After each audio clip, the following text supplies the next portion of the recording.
तर युवक काँग्रेसच्या आंदोलनाची दृश्य आपण पाहतोय। युवक काँग्रेसचे कार्यकर्ते आता आक्रमक झालेले आहेत। भूषण गवई यांच्यावर हल्ला करण्याचा प्रयत्न करण्यात आलेला होता आणि त्या अनुषंगाने आता युवक काँग्रेसने आक्रमक भूमिका घेतलेली आहे। पोलिसांसोबत देखील या सगळ्या कार्यकर्त्यांची बाचाबाची झाली।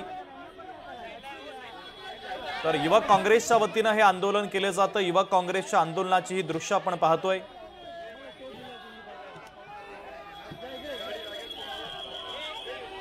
घोषणाबाजी देखील युवक काँग्रेसच्या वतीने केली जाते। तर आता पोलीस आंदोलकांची समजूत घालण्याचा प्रयत्न करतायत। जोरदार घोषणाबाजी देखील आपल्याला ऐकायला मिळते। मुंबईमध्ये युवक काँग्रेसच्या वतीने हे आंदोलन केले जातंय।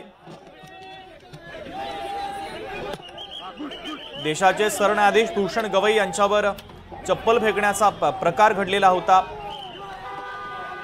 आणि या विरोधात आता युवक काँग्रेस आक्रमक झाल्याचं पाहायला मिळतं। युवक काँग्रेसने या घटनेचा निषेध करण्यासाठी हे आंदोलन केलेलं आहे। तर काही आंदोलकांची पोलिसांसोबत बाचाबाची सुद्धा झालेली आहे। पोलीस आंदोलकांना ताब्यात घेत आहेत। ही दृश्य देखील आम्ही तुम्हाला दाखवतोय। घोषणाबाजी देखील केली जात होती। आंदोलकांना पोलिसांनी आता ताब्यात घेतलेलं आहे।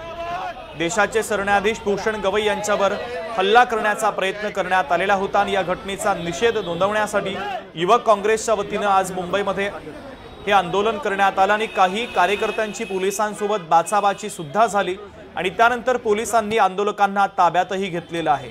त्या ठिकाणची आत्ताची ही लाईव्ह दृश्य आम्ही तुम्हाला दाखवतोय।